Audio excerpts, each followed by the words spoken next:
বন্ধুরা, খুব অসুস্থ হয়ে পড়েছি। কেঁচো খুঁড়তে গিয়ে কেউটো বেরিয়ে গেছে। প্রথমে সুগার প্রেশার হাই থেকে, টেনশন থেকেই, যাই থেকেই হোক না কেন, শরীর অসুস্থ হয়ে পড়েছে, হার্টের প্রবলেম দেখা দিয়েছে।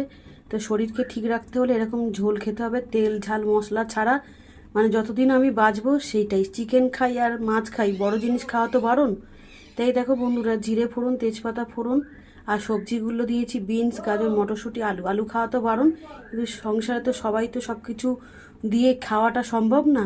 তা যারা আলু খাবে তারা এখান থেকে নিয়ে নেবে, আর আমি একটু বিনস, গাজর, মটরশুঁটি, একটু মাছ তুলে ঝোল দিয়ে ভাত খেয়ে নেবো। এতে নুন খুব কম দিতে হবে, কেন প্রেশার খুব হাই রয়েছে, বুঝেছো বন্ধুরা? তাই এইভাবে ঝোল করে নিচ্ছি, যতটা তেল ঝাল মশলা কম দেওয়া যায়। কেমন লাগলো রেসিপিটা কমেন্ট করে জানাবো। একদম পাতলা মাছের ঝোল, একটু তেল দিয়ে মাছটা নাড়িয়ে চাড়িয়ে নিয়েছি, সবজিগুলো নাড়িয়ে চাড়িয়ে নিয়েছি।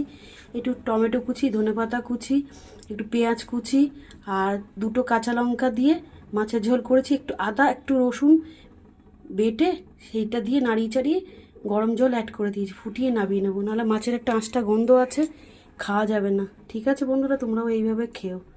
দেখাবে অন্য কোনো ভিডিওতে অন্য কোনো রেসিপি নিয়ে। আর এখন নিত্য নৈমিত্তিক আমি তোমাদের নতুন নতুন রেসিপি দিতে পারবো না, শরীর খুব খারাপ বন্ধুরা। একা সংসারে, একা ঘরে সব কিছু করতে হবে, নিজেকে সুস্থ রাখতে হবে। ওষুধ খাচ্ছি বলে এইটুকু করে খাওয়া বন্ধুরা, বুঝতেই তো পারছো কথা শুনে আমার।